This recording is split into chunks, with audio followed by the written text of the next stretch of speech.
Oui, bonjour à tout le monde. Nous sommes très heureux encore en ce jour pour cette rencontre que le Seigneur a permis que nous puissions encore nous revoir au travers cette vidéo pour continuer sur notre série des enseignements sur les ministères, car nous sommes en train de nous préparer pour pouvoir servir Dieu et être efficace dans les services. La fois dernière, nous avons vu sur notre sujet par rapport au ministère. Je pense que nous avons parlé du ministère prophétique.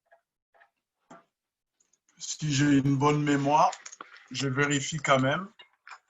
Mais je pense que dans tout cela, comme nous avons dit au début, les seigneurs nous appellent à une seule chose. Et c'est la raison même pour laquelle il a institué, il a fait don aux hommes, il a fait don du ministère. Nous avons parlé la fois dernière, oui, du pastoral. Nous avons parlé du ministère pastoral et par la grâce de Dieu, nous avons essayé de nous amener à comprendre le rôle et les buts pour lesquels le Seigneur a institué les pasteurs dans le corps du Christ. Et là, cet après-midi, par la grâce de Dieu, nous allons voir les ministères d'enseignants. Autrement, nous l'appelons ministère de docteur. Je vais lire la parole de Dieu. Nous sommes toujours dans Éphésiens chapitre 4 à partir du 15e verset, 11e verset, pardon. C'est lui qui a donné les uns comme apôtres, les autres comme prophètes, les autres comme évangélistes, les autres comme pasteurs et docteurs, pour le perfectionnement des saints. C'est là en vue de l'œuvre du service et de l'édification du corps du Christ, jusqu'à ce que nous soyons tous parvenus à l'unité de la foi et dans la connaissance du Fils de Dieu, à l'état d'homme fait, à la mesure de la stature parfaite du Christ. Le but pour lequel nous disons le Seigneur donne les ministères, c'est pour le perfectionnement du corps du Christ. Et c'est pour que nous atteignions la maturité par l'unité de la foi et de la connaissance de Jésus dans son état d'homme fait tel que nous sommes. Et la Bible dit, c'est ainsi que nous serons plus des enfants flottants, entraînés à tout vent de doctrine, joués par des hommes à leur fourberie et leurs manœuvres séductrices. C'est ça le but poursuivi par Dieu. C'est que nous soyons à même de comprendre, nous soyons à même de discerner, de disséquer le vrai du faux, de comprendre l'ivraie et les blés, de comprendre le loup et l'agneau, de faire la différence par rapport aux enseignements, par rapport au ministère. Et ces enseignements, ces ministères, ces dons que Dieu donne à l'Église, c'est pour préparer l'Église à s'exercer, chacun dans son appel, chacun dans ce que le Seigneur l'a appelé à faire. Et le ministère de docteur est comme tous les 4 ministères restants. Et je voudrais souligner quelque chose. Dans les 5 ministères bien-aimés, il n'y en a aucun, je dis, qui soit supérieur aux autres. Tous les ministères se valent et tous les ministères sont égaux. Et d'ailleurs, si nous essayons de voir par l'ordre comment le Saint-Esprit l'a énuméré, nous verrons que les ministères qui viennent avant, c'est le ministère des apôtres. Mais dans notre temps, comme disent les gens de mon pays, les ministères qui a beaucoup de gaz, c'est le ministère pastoral. C'est un paradoxe. C'est même la raison pour laquelle beaucoup aujourd'hui, ils ne sont plus pasteurs. Ils sont passés de pasteurs à apôtres. Vous voyez? C'est pour essayer un peu de récupérer l'hégémonie ministérielle sur les autres ministères. Alors que dans la pensée de Dieu, chaque ministère a un rôle à jouer dans le corps du Christ. C'est comme chaque spécialité dans la médecine humaine a un rôle à jouer dans les corps humains, a un apport dans les corps humains. C'est de même, les ministères interviennent aussi dans le corps du Christ pour un fonctionnement, pour apporter, et chacun dans son domaine, chacun dans son appel, un plus pour que l'Église parvienne à la perfection, pour que le corps du Christ fonctionne tel que le Seigneur attend de lui. Et lorsque nous parlons du ministère du docteur ou enseignant, ce n'est pas docteur par rapport à la connaissance. C'est ce que j'ai toujours remarqué. Nous avons appelé docteur la personne qui a la facilité de citer des versets, de rappeler des références bibliques, alors que c'est archi faux. Nous appelons docteur la personne qui a les verbes faciles et la personne, soi-disant, qui essaie de déceler des choses dans la parole de Dieu. Alors que ce n'est pas ça. Les ministères, que ce soit pastoral, évangélique, prophétique, docteur ou apostolique, ces ministères n'ont rien à voir avec les études ni avec la connaissance humaine. Nous voyons, c'est là, bien aimé, j'aimerais que nous lisons un peu pour nous rafraîchir la mémoire. Je vais revenir un peu dans ce qui est ancien, c'est-à-dire dans l'Ancien Testament. Nous sommes dans Exode 35, le verset 34. Écoutez, bien aimé. La Bible dit, Exode 35, 34, il lui a aussi accordé le don d'enseigner, de même qu'à Oliab, fils d'Aïsamak, de la tribu de Dan.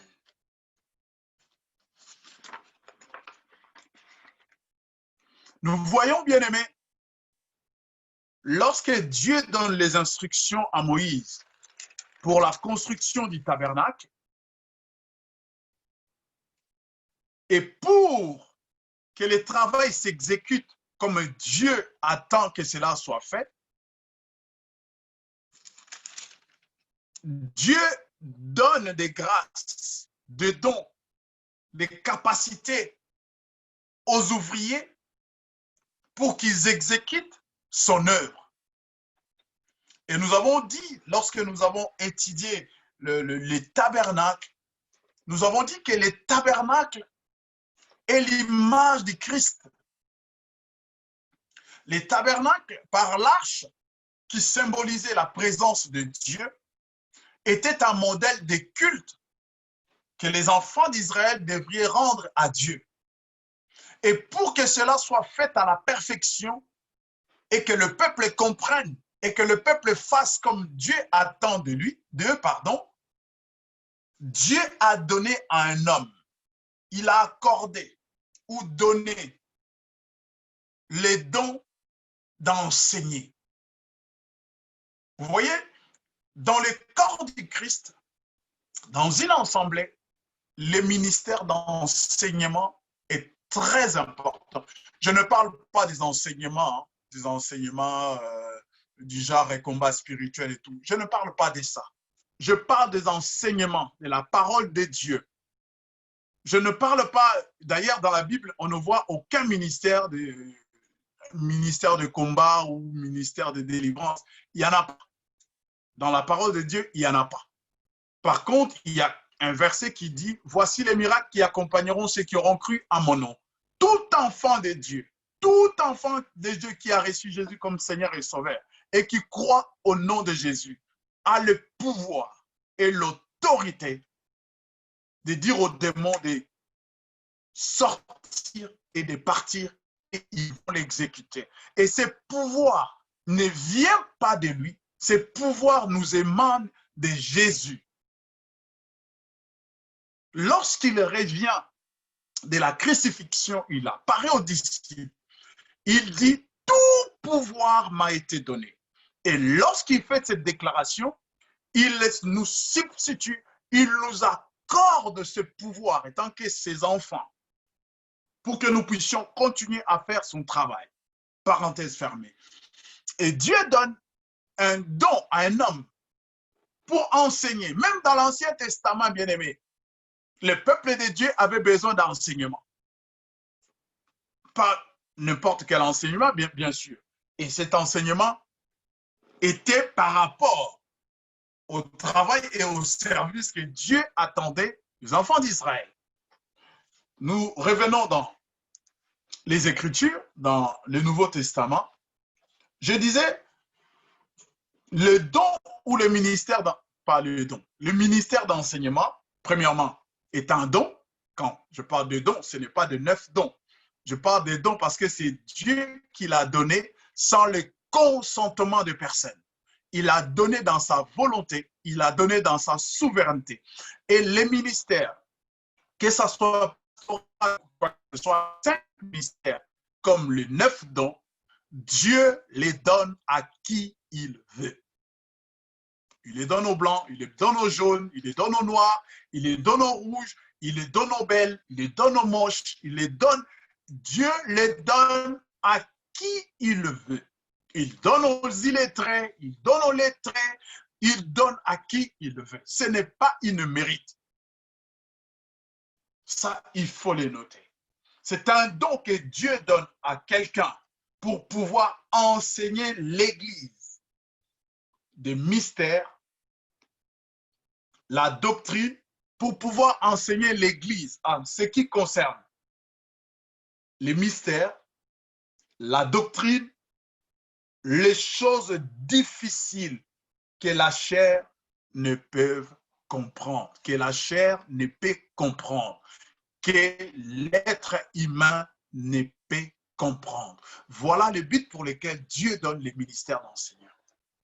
C'est pour que celui qui a ce ministère puisse enseigner l'Église en ce qui concerne la doctrine, les mystères cachés de la parole et tout ce qui a trait aux choses difficiles que la chair ni l'intelligence humaine ne peut comprendre ou interpréter. C'est ce que nous pouvons noter concernant le but. C'est une capacité, les ministères d'enseignement, c'est une capacité spirituelle. C'est une capacité spirituelle que le Seigneur accorde à quelqu'un pour éclairer l'Église sur le mystère caché. C'est une capacité spirituelle que le Seigneur accorde à quelqu'un pour éclairer l'Église sur les ministères, sur le mystère caché. Bien-aimé, lorsqu'il avait été question d'aller à la croix, dans les évangiles de Jean, Jésus dira à ses disciples, parce qu'ils étaient affligés, ils étaient un peu déçus de savoir que Jésus allait mourir. Il leur dit, cela est dans votre avantage que je m'en aille. Parce que le consolateur, il viendra. Je vous enverrai un consolateur. Je ne veux pas vous laisser orphelin. Il y a des choses que vous ne pouvez pas comprendre maintenant. Mais lorsque je serai parti et que je vous enverrai le Saint-Esprit, lui, il vous conduira dans toute la vérité et il vous enseignera toutes choses. Voilà pourquoi je dis, les ministères d'enseignants n'émanent pas d'un homme. Et cela n'a rien n'a pas de rapport avec toutes les qualités ou les capacités humaines. C'est un don que Dieu peut donner à un illettré. Enfin, lorsqu'il ouvre les Écritures, ils annoncent les mystères, les choses cachées que Dieu veut révéler à ce peuple. Il dit que c'est un avantage pour vous que je m'en aille, parce que mon temps est arrivé. Et je vous enverrai les consolateurs. Le ministère d'enseignement ou d'enseignant, d'ailleurs, tout le ministère, c'est la capacité que Dieu donne par le Saint-Esprit à quelqu'un afin d'éclairer l'Église sur des choses difficiles, des choses cachées, des choses que la chair ne peut comprendre, ni l'intelligence humaine ne peut déceler. Donc voilà, nous lisons dans Romains chapitre 12, verset 6. Romains 12, 6. Écoutez ce que Paul,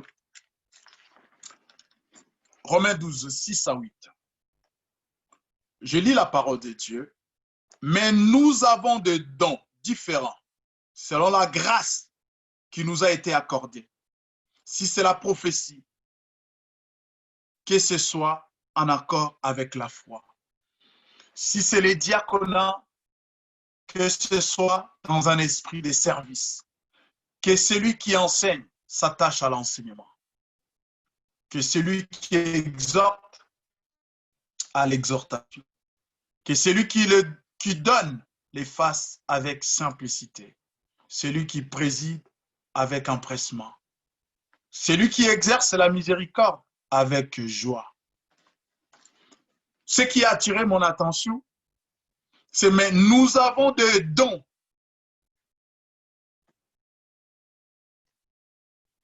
Nous avons reçu sans que nous ayons fait la demande, sans que nous puissions les mériter. Le Seigneur nous a donné. Il a cité la prophétie, il a cité la présidence, la libéralité et toutes ces choses, il dit que cela soit en accord avec les Écritures. Un enseignant qui vient, il commence à nous enseigner. Le rôle de l'Église, parce que nous aussi, nous avons le Saint-Esprit, nous devrions être en accord avec ce qui est dit.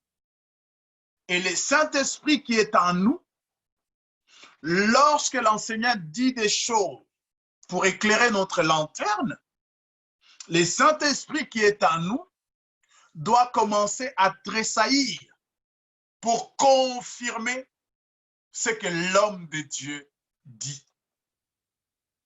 Mais des fois, je suis certaines émissions sur YouTube, j'entends les gens parler. À la fin, mystère, je ne comprends rien. Ils parlent de telle chose, ils parlent de ça, ils parlent de quoi on se croirait dans l'ésotérisme. Il paraît c'est des révélations. Mais la Bible dit, aucune prophétie, aucune révélation ne peut être l'objet d'une interprétation par individuelle. Toute révélation doit émaner de la parole. Étant donné que la personne révélatrice a le Saint-Esprit, moi aussi j'ai le Saint-Esprit, ils doivent juste se mettre d'accord, s'accorder par rapport à ce que l'enseignant ou le docteur est en train d'annoncer. Je l'ai dit au début, d'ailleurs le ministère de doctorat, ce n'est pas parce que la personne a fait beaucoup d'études, ça n'a rien à voir. Ça n'a rien à voir. Ou la personne a beaucoup de diplômes, ça n'a rien à voir. Je ne sais pas pourquoi certaines interprétations ont pris ces mots docteur, peut-être dans le sens d'enseignement, mais pas dans le sens de connaissance, juste dans le sens d'enseignement, oui. Et dans l'exécution ou dans la considération, dans la révélation de ce qui est le corps du Christ,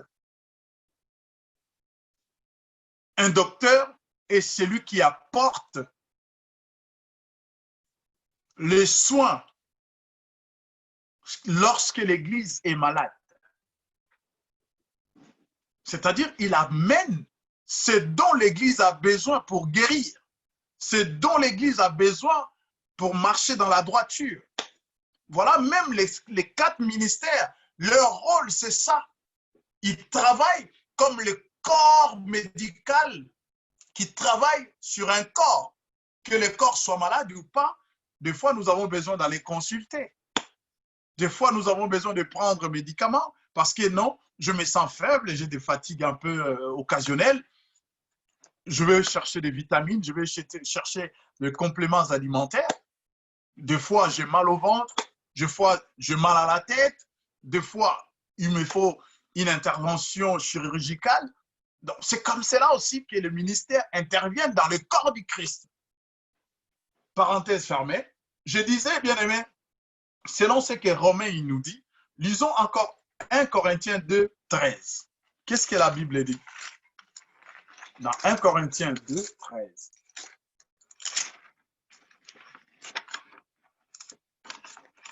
La Bible dit ceci.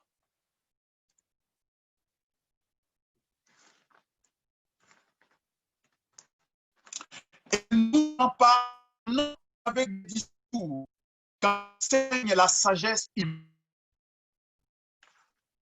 mais avec ceux qu'enseigne l'esprit, en expliquant les réalités spirituelles à des hommes spirituels.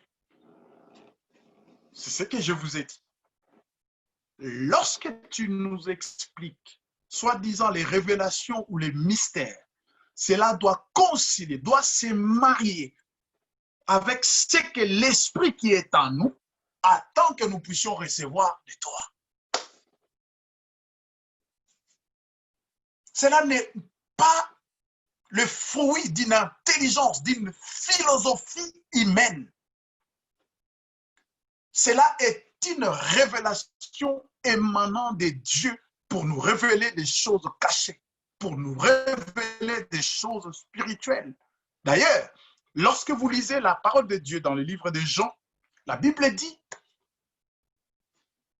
la lettre est une. Et c'est l'esprit qui vivifie. C'est que l'Église de Dieu a besoin. L'Église de Dieu a besoin de l'esprit de la parole. Parce que la parole sans l'esprit est une lettre écrite que tout le monde peut lire. Voilà pourquoi des fois vous entendrez dans des témoignages un sorcier, un marabout, un féticheur dire qu'il avait une Bible chez lui. Parce que la Bible, sans l'esprit de la parole, d'ailleurs, le mot Bible veut dire livre. C'est un livre comme tous les livres. La différence entre la Bible et les autres livres est au niveau de l'esprit de la parole. L'esprit qui est derrière la révélation de la parole. C'est celle-là qui fait la différence. Je parle, c'est celui-là qui fait la différence. L'esprit qui est derrière la parole. Voyez, la Bible est un livre. On peut le considérer comme tous les livres. D'ailleurs, vous entendrez les gens dire que c'est un livre comme tous les livres. Mais la différence entre la Bible et les autres livres, quels que soient les livres de religion, d'autres religions, la différence, c'est que la Bible a été écrite, au moins a été... Pour accoucher la Bible, pour écrire, il faudrait une main humaine. Dieu a révélé sa parole à des hommes pour qu'ils mettent la pensée de Dieu en écrit. Elle a été écrite par au moins 66 auteurs et dans des périodes différentes, dans des époques, des siècles différents. Les seuls livres qui avait été écrit sur une période de 1500 ans. Et elle garde son harmonie. elle garde sa cohérence de Genèse chapitre 1er jusqu'à Apocalypse, je vous dis, jusqu'à l'Apocalypse, Apocalypse 22, de Genèse 1er à Apocalypse 22, la Bible garde son authenticité, sa cohérence, sa véracité et son efficacité de Genèse jusqu'en Apocalypse, tandis qu'il a été écrite sur une période de 1500 ans par 66 auteurs différents. Aucun livre dans le monde a été écrit de cette manière. Aucun livre religieux n'a été écrit de cette manière. Vous imaginez ce que Ésaïe dit dans Ésaïe? Paul, Matthieu, Jean vont les révéler dans les évangiles.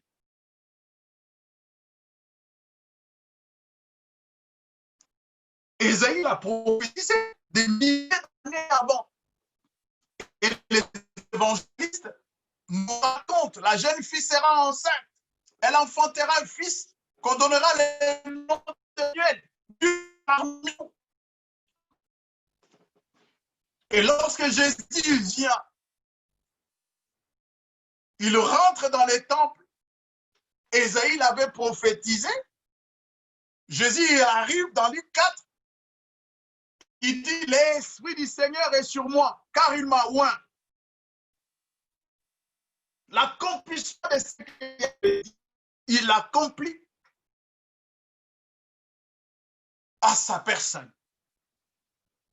Donc voilà, je disais, un docteur vient nous révéler la pensée spirituelle de la parole de Dieu. Là où le monde lit, frappez, on vous l'ouvrira, demandez, on vous donnera. Et le monde a son interprétation charnelle. Mais lorsqu'un docteur vient, il vient pour nous révéler la pensée de ces Écritures. Et les hommes spirituels, les femmes spirituelles comprennent qu'est-ce que Dieu veut dire par là. Voilà pourquoi des fois il est inutile de discuter avec des gens que vous n'avez pas le même esprit. Je vois des fois les gens se déchirer en train de discuter comme quoi Jésus a multiplié le vin dans Canaan et les gens ils essayent de se poumonner, de se couper en deux. Mais bien aimé, Paul il dit ceci. Écoutez la parole de Dieu. Qu'est-ce que Paul dit? Dans 1 Corinthiens 2, 13, il dit ceci. Et nous en parlons avec des discours qu'enseigne la sagesse. Et nous n'en parlons pas avec des discours qu'enseigne la sagesse humaine, mais avec ceux qu'enseigne l'esprit. Comment la chair peut-il supporter les choses de l'esprit?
Allô, c'est Relika? Oui, je t'entends. J'ai déjà lancé l'enregistrement. D'accord. Donc, je disais, lorsque un docteur il vient pour nous apporter la pensée du Seigneur, cette pensée ne doit pas émaner de l'homme. cet éclaircissement, c'est une révélation que le Seigneur donne pour son Église. Ce n'est pas un sujet d'orgueil, ce n'est pas un sujet de sortir à la télé ou je ne sais pas, pour prétendre connaître plus. Le ministère des doctorats n'a rien à voir avec l'orgueil et n'a rien à faire avec cela. Se donner pour l'édification, pour la construction, pour la préparation de ministères, des services. C'est pour préparer les disciples à servir le maître. On n'est pas dans une découverte. On n'est pas dans une exploration où quand tu viens pour nous apporter une révélation et tu te crois, bon, ça c'est... Oui, il se pourrait que tu l'as eu par ton intelligence. Et laisse-moi dire, lorsque cela est communiqué dans cette manière-là, pardon, cela ne vient pas de Dieu, c'est l'intelligence humaine. Voilà pourquoi nous avons dit ces choses. Ce sont des choses qui ne sont pas communiquées dans la chair ou charnellement. C'est des choses de l'esprit qui sont communiquées pour des hommes et des femmes spirituels. Et dans 2 Corinthiens 3,5, juste là où nous sommes, 2 Corinthiens 3,5, la Bible dit ceci. Non que nous ayons par nous-mêmes, non que nous soyons par nous-mêmes capables de concevoir quelque chose comme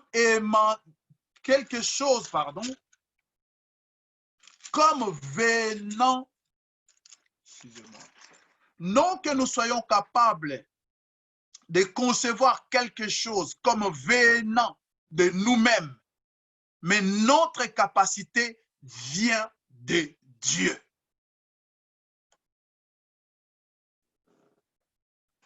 Voyez comment, dans quel esprit, dans quel état d'esprit, ça je l'ai dit pour chaque ministère, pour chaque service. Voyons dans quel état, dans quelle attitude nous devrions servir les seigneurs. Non pas comme ces choses venant de nous-mêmes, de nos capacités humaines, mais par contre, comme un don reçu, obtenu par la grâce. Et je n'exclus pas l'intelligence, je ne suis pas contre l'intelligence, la connaissance humaine, je ne suis pas contre. Mais ces choses de Dieu n'ont rien à voir avec l'intelligence humaine. Évoluons.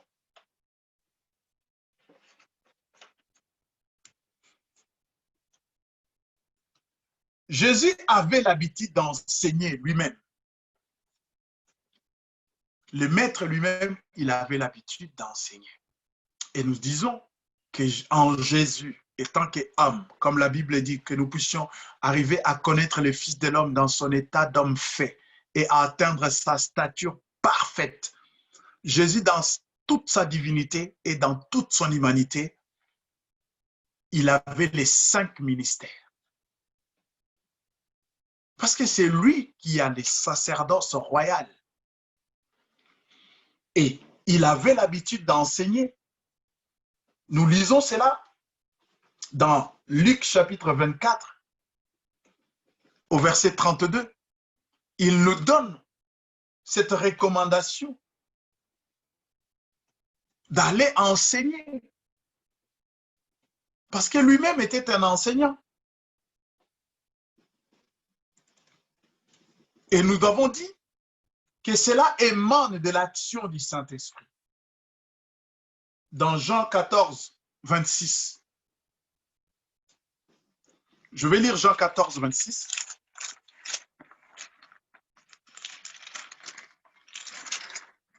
Jean chapitre 14, verset 26.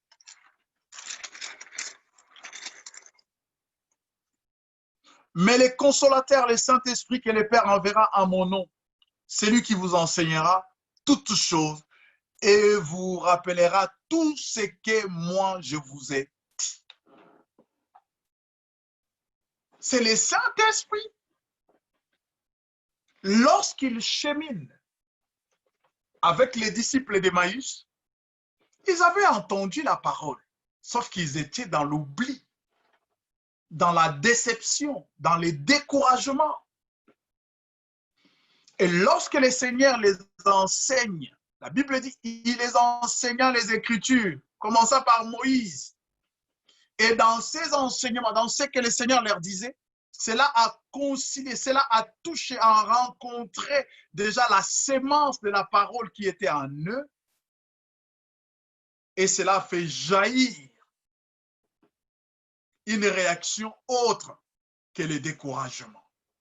Ils se sont ressaisis pour comprendre ce qu'ils ont entendu de la bouche de Jésus était la révélation de ce que le Seigneur leur avait déjà dit.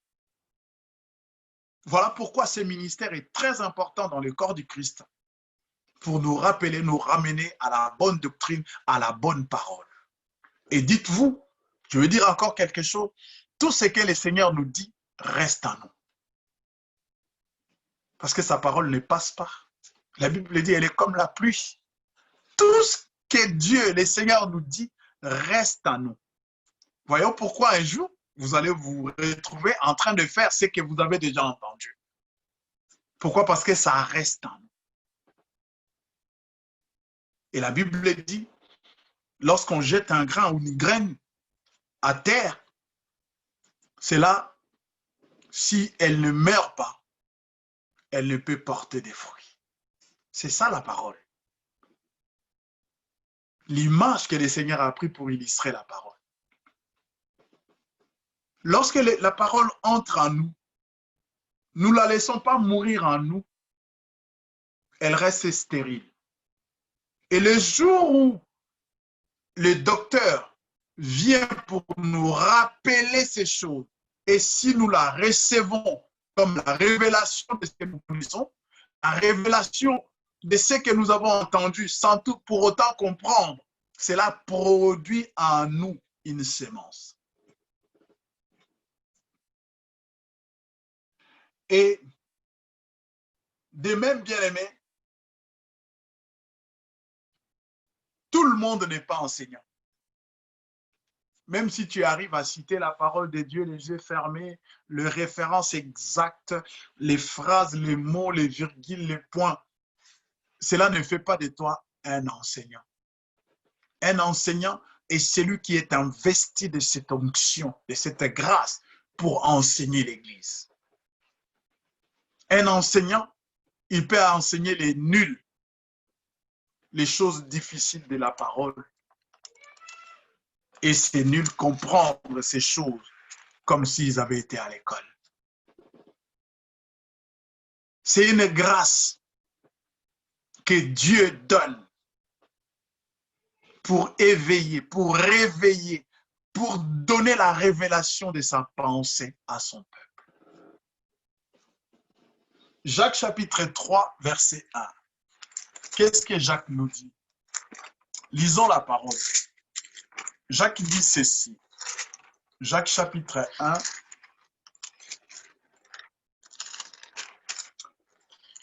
Jacques 3, pardon, verset 1. Ne soyez pas nombreux à vouloir être docteurs, mes frères, car vous savez que nous subirons un jugement plus sévère. Ici, l'apôtre est en train de nous tirer la sonnette d'alarme. Ne soyons pas, ne nous précipitons pas. Il est en train de parler à nous. Il est en train de parler à ceux, à celles qui s'autoproclament docteurs, enseignants, alors qu'ils n'ont pas reçu cette onction. Il dit, ne soyons pas nombreux à vouloir être docteurs. Mes frères, car vous savez que nous subirons un jugement plus sévère. Ça, c'est pour les 5 ministères. Aujourd'hui, nous nous précipitons, costume, cravate, pasteur, ministre, docteur, je ne sais pas quoi. Mais la Bible dit, nous subirons. Oh Seigneur, aide-nous. Je vois pourquoi aujourd'hui, c'est le contraire de ce que Paul il disait, moi, Paul, apôtre 2.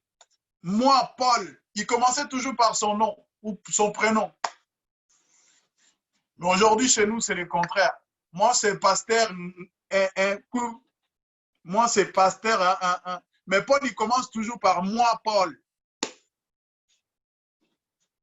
Parce que la fonction pastorale est liée à un appel. Et c'est moi, Léon, que Dieu a appelé à un tel ministère. Je ne suis pas d'abord ministre, après Léon. Non, je suis d'abord Léon, je suis connu d'abord par Léon et après ministre. Paul il dit, ne soyons pas, ne nous précipitons pas à être docteur, à être enseignant, car nous subirons un jugement sévère. 1 Timothée 1, 7. Timothée, il nous dit ceci. 1 Timothée 1, 7. 1 Timothée 1, 7. Ils veulent être docteurs de la loi et ils ne comprennent ni ce qu'ils disent, ni ce qu'ils affirment. Mais ils veulent être docteurs de la loi. Je ne juge personne. Ça, c'est juste une interpellation que le Seigneur nous fait. Est-ce que lorsque tu t'es dit ministre, je ne sais, n'importe quel ministère, est-ce que tu es capable d'affirmer ce que tu vis et de vivre ce que tu affirmes? Parenthèse fermée. L'autorité de tout enseignement est le fait de l'onction du Saint-Esprit et de la fidélité aux Écritures. L'autorité de tout enseignant est le fait de l'onction du Saint-Esprit qui est sur lui et de la fidélité qu'il a aux Écritures. Et cela donne de l'autorité à l'appel et aux affirmations d'un ministre. Marc chapitre 1er, verset 2, Marc 1er, verset 22, ils étaient étonnés de voir avec quelle autorité Jésus prononçait les choses de Dieu. Avec quelle autorité il enseignait. Ce n'est pas qu'il criait. Des fois, vous me passerez l'expression ou l'exemple que je vais donner. Des fois, je voyais, bon, moi je vais parler de celui que j'ai connu. Des fois, on voyait Mobutu faire des choses. Il n'avait pas seulement à crier. Mais quand il disait, quand il faisait, on voyait même à la télé, on voyait que l'autorité était là. Et quand on est investi de cette autorité, dommage, certaines personnes peuvent reconnaître cette autorité en quelqu'un, mais la bafouer quand même. Mais dommage. Mais lorsque vous reconnaissez l'autorité, vous reconnaissez la grâce et l'onction sur quelqu'un, dans tel ou tel ministère, bien aimé, vous ne devriez pas respecter la personne, mais respecter Dieu qui a mis son onction, qui a donné son onction sur la personne. Vous devriez respecter Dieu. Si vous reconnaissez que Dieu a doté une telle personne d'une telle onction, bien aimé, respectez l'onction qui est dans la personne.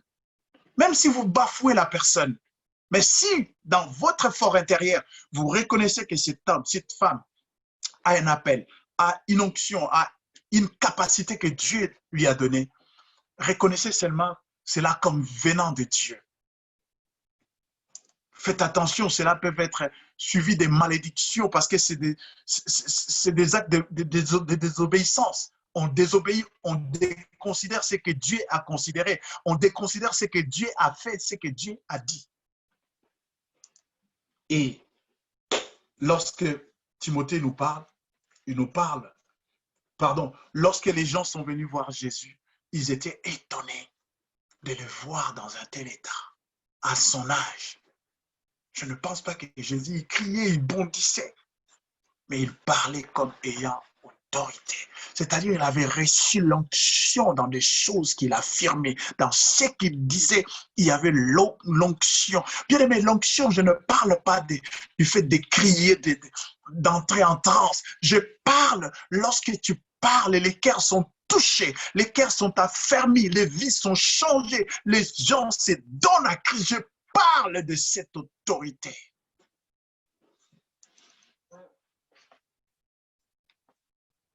« 2 Corinthiens 13 à 10. 2 Corinthiens.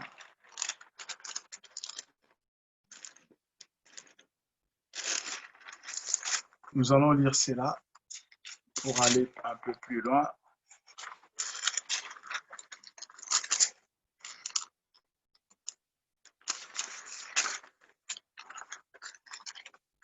Oh Seigneur, aide-nous. C'est pourquoi, absent, j'écris cela, afin que présent, je n'use pas des sévérités selon l'autorité que le Seigneur m'a donnée pour édifier et non pour détruire.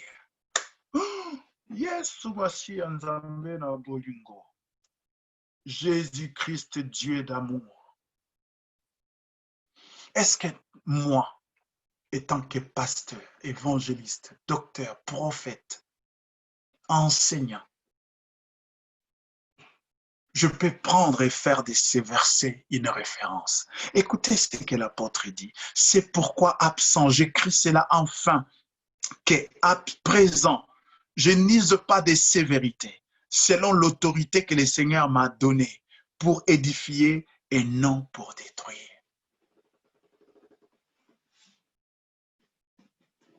Est-ce que cela vous rappelle quelque chose? Éphésiens 4, 11. Éphésiens 4 et 12. Pour l'édification et non pour la destruction. Dis-toi, ministre, docteur, lorsque tu donnes tes enseignements, cela édifie ou cela détruit?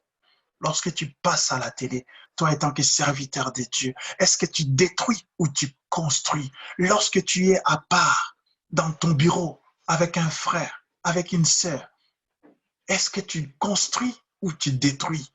Lorsque tu es seul, est-ce que tu construis ou tu détruis? Est-ce que tu édifies ou tu détruis? Car le ministère t'a été donné non pas pour t'enrichir, non pas pour te faire un rang social, non pas pour te faire un nom parmi les hommes, non pas pour être nommé dans ce monde, non pas pour cela, mais le ministère t'a été donné pour édifier le corps, pour affermir, pour donner les arts, pour donner la possibilité aux autres de servir le Seigneur comme il attend d'eux. L'enseignant assure l'équilibre entre la croissance et l'épanouissement spirituel dans la vie de ceux qui ont cru, afin qu'ils deviennent disciples. Je le répète, l'enseignant est celui qui assure l'équilibre entre la croissance et l'épanouissement spirituel dans la vie de ceux qui ont cru, afin qu'ils deviennent disciples. Matthieu 28, verset 20. Allez, faites. Ce n'est pas une récitation.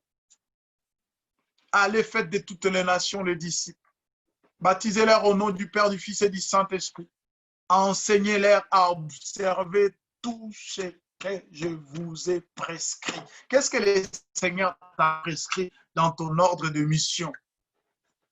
Si le Seigneur t'a prescrit la sanctification, prêche-nous la sanctification. Si tu as prescrit je ne sais quoi, prêche-nous ce que le Seigneur t'a prescrit. C'est ce que nous en avons besoin pour s'édifier. Oh, les véritables disciples du Christ, ce sont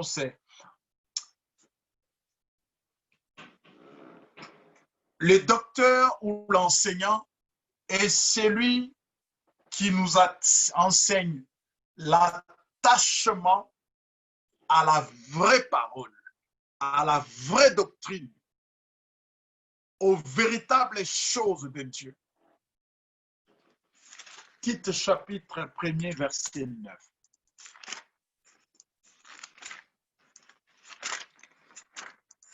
Tite 1, 9.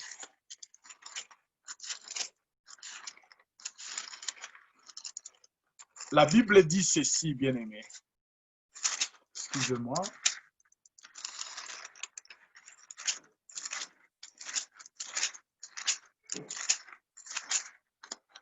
Je suis loin.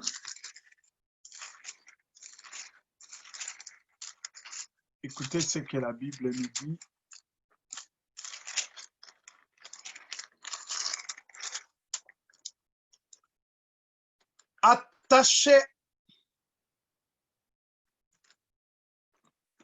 Attaché à la parole authentique, telle qu'elle a été enseignée, afin d'être capable d'exhorter, selon la saine doctrine, et de convaincre les contradicteurs.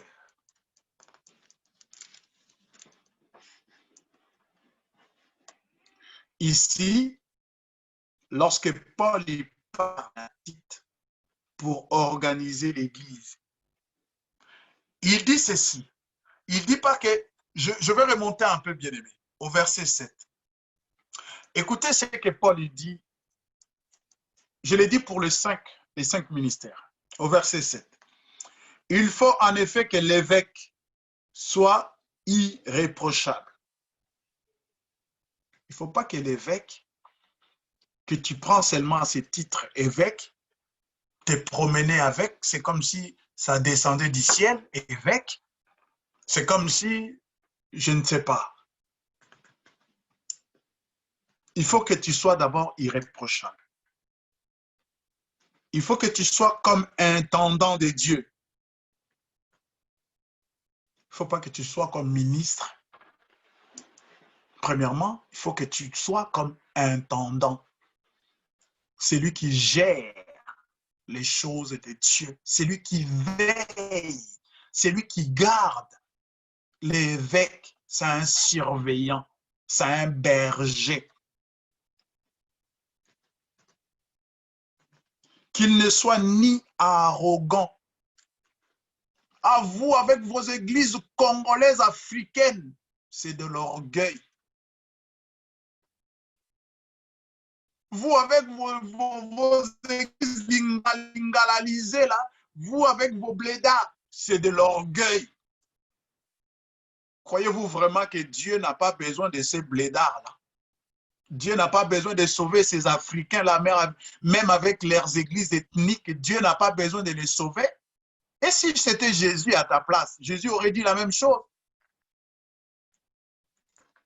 Question-réponse.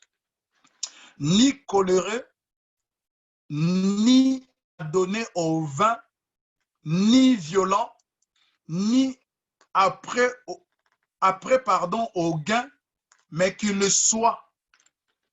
Ni violent, ni après au gain, ni attaché au gain. Dieu nous a dit, je ne serai pas à la queue, je serai à la tête. Ah. Mais qu'il soit hospitalier, ami des biens, sensé, juste, consacré, maître de lui, attaché à la parole authentique, telle qu'elle a été enseignée. Qu'est-ce que les apôtres nous ont enseigné? L'Église, dans Actes chapitre 2, verset 42, la Bible dit, il persévérait dans les enseignements des apôtres. les apôtres nous ont enseigné, que chacun de nous donne la réponse. La réponse est dans les actes des apôtres et dans les épîtres. Capable d'exhorter selon la saine doctrine et de convaincre les contradicteurs. Que le Seigneur nous bénisse. Selon 2 Timothée chapitre 2, verset 2, le Seigneur cherche, le Seigneur veut que nous puissions donner ces choses à des hommes, à des femmes fidèles, capables de les enseigner aux autres. Que le Seigneur vous bénisse.